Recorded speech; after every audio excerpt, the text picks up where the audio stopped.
Assalamualaikum warahmatullahi wabarakatuh, pemirsa media Warga News di mana saja Anda berada. Kali ini saya ingin mengomentari seputar sidang perdana perkara penodaan agama yang digelar di Pengadilan Negeri Indramayu, yaitu terkait dakwaan penodaan agama terhadap Abdussalam Rashidi Panji Gumilang.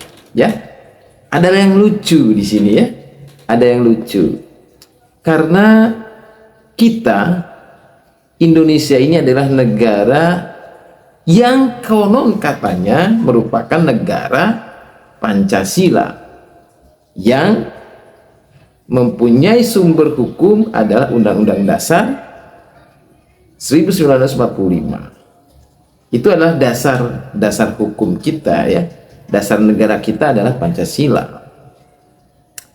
Namun hari ini kita dipertontonkan oleh negara di mana Indonesia sudah bergeser menjadi negara agama ya, di mana seseorang diadili karena memiliki perbedaan pendapat di dalam memahami agamanya. Itu dia ya. Jadi itulah.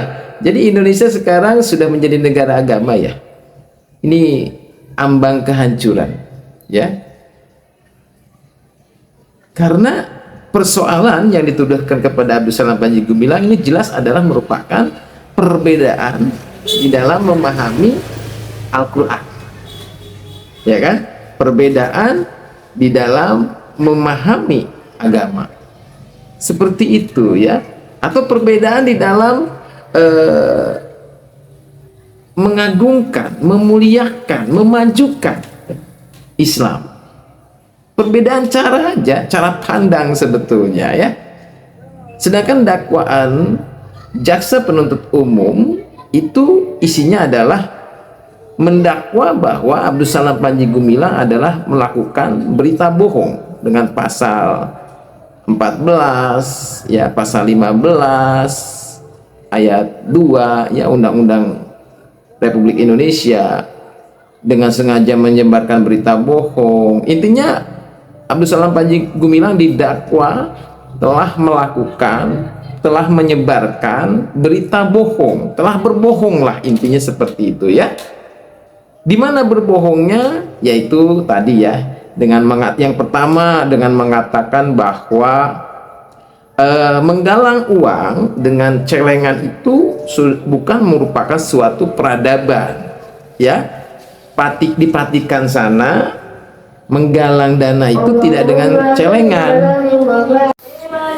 padahal itu sebuah bukan berita bohong, itu adalah merupakan sebuah perbedaan di dalam cara mengelola atau cara memajukan Islam, kan seperti itu ya, cara menggalang dana atau menggalang sodakoh dari umat Islam. Itu kan hanya membandingkan antara cara patikan dengan cara masjid pada umumnya, kan seperti itu. Dan disertai dengan guyon gitu, disertai dengan candaan bahwa jangan-jangan gitu kan masjid itu adanya di sana, itu kan sambil guyon saja sebetulnya. Itu dibilang merendahkan, padahal tidak ada niat merendahkan ya. Itu sekedar istilahnya ingin memperbaiki peradaban atau budaya, kebiasaan menggalang dana sodakoh umat Islam yang biasa dilakukan di masjid-masjid, ingin lebih maju lagi, ingin lebih baik lagi, sebetulnya begitu.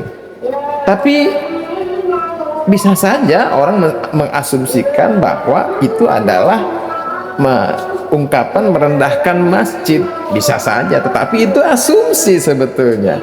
Yang memahami betul apa maksud dan tujuannya ucapan itu sebetulnya hanya Abdussalam Panji Gumilang. Jadi seperti itu ya. Jadi pasal ini ya merupakan pasal yang karet sebetulnya, ya kan? Pasal yang sebetulnya bermasalah lah, bermasalah. Bagaimana pasal ini dapat mewujudkan gitu kan, atau dapat menghakimi ungkapan seseorang. Terus kemudian ada lagi bahwa zalikal kitabu la raiba fih, ya kan, bahwa di situ Abdul Salam Panji Gumilang mengatakan bahwa Nabi Muhammad itu mendeklar bahwa ya Al-Quran itu adalah kalamnya Nabi Muhammad, seperti itu ya. Kalau artinya mendeklar bahwa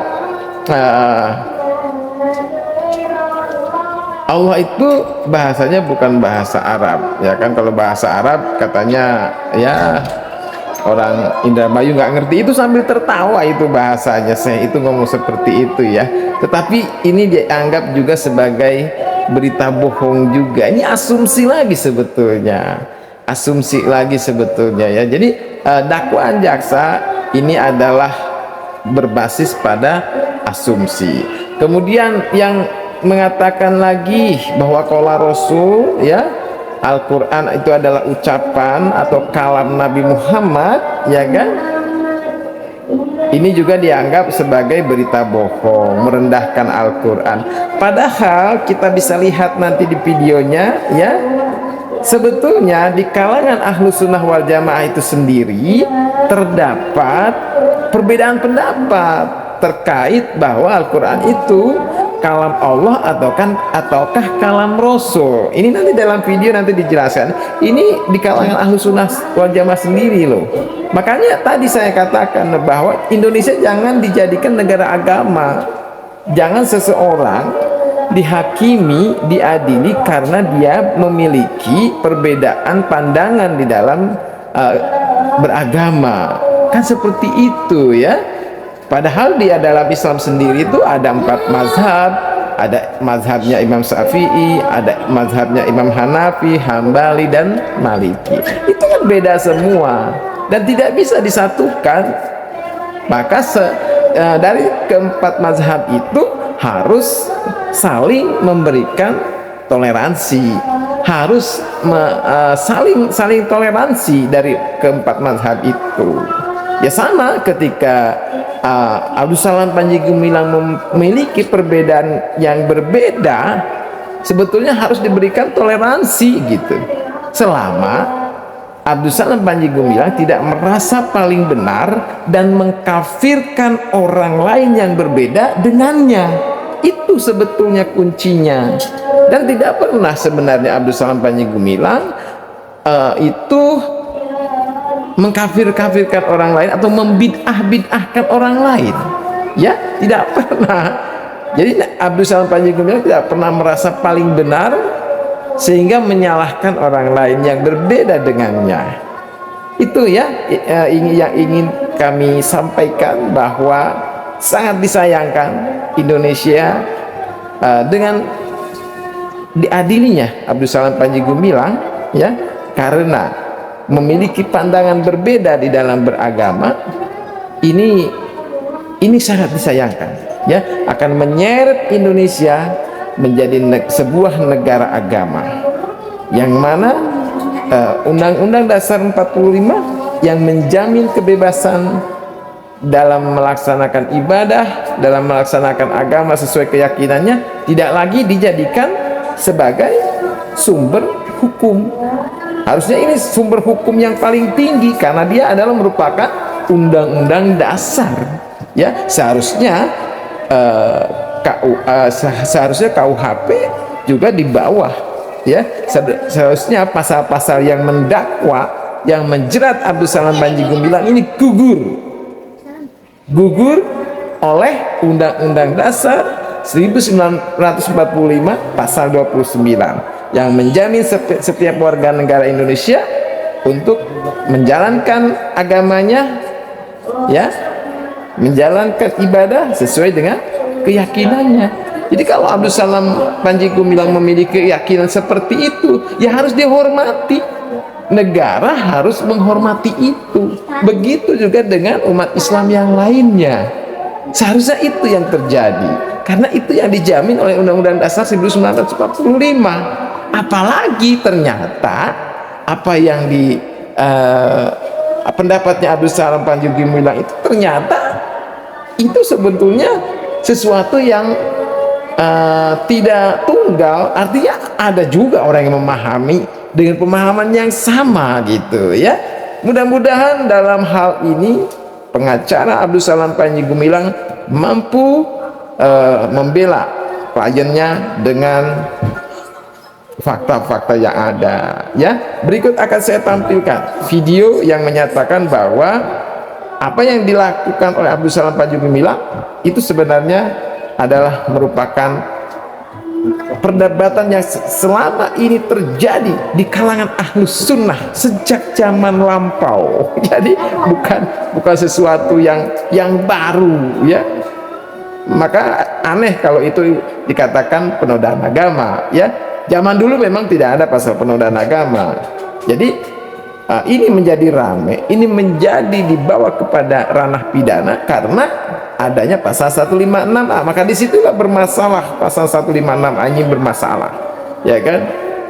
Masa ada orang beragama, ada orang yang berbeda di dalam memahami agama dipidana. Yang dipidana itu yang korupsi gitu kan ya, yang merugikan negara kan gitu kan. Abdul Salam Panji Gumilang tidak merugikan negara ya. Demikian kita lihat dulu cuplikan sidang dan juga video ya, yang mana di situ akan jelas.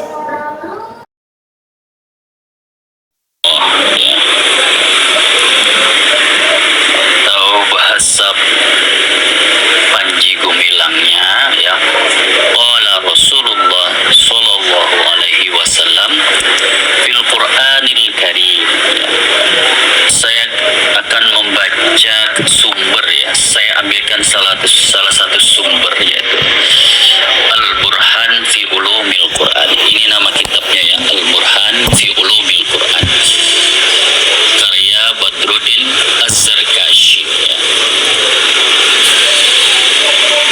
Di dalam kitab ini ya, Al-Burhan fi Ulumil Quran, Az-Zarkashi menulis ya, wa'lam annahu ittafaqa ahlus sunnati ala anna kalam Allahi munazzalun. Bahwa ya, ahlus sunnah sepakat bahwa kalam Allah ya, itu diturunkan. Maksudnya diturunkan dari Allah kepada Jibril, lalu kepada Nabi Muhammad SAW. Itu sepakat ya. Jadi ahlus sunnah itu sepakat ya, bahwa Al-Quran itu diturunkan dari Allah Subhanahu Wa Taala. Quran itu wahyu yang disampaikan oleh Allah kepada Rasulnya Nabi Muhammad SAW. Namun ya, wakhtalafu fi ma'nal inzali ya.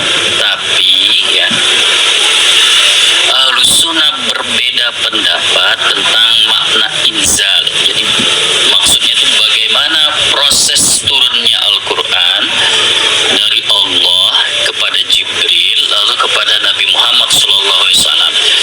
Nah, ahlus sunnah dalam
kedua. Jadi pendapat yang pertama itu Al-Quran itu diturunkan dari Allah, lafaznya itu dari Allah, maknanya itu dari Allah. Pendapat yang kedua, wasani annahu innama nazala Jibril ala Nabi sallallahu alaihi wasallam bil ma'an. Super App, super lengkap.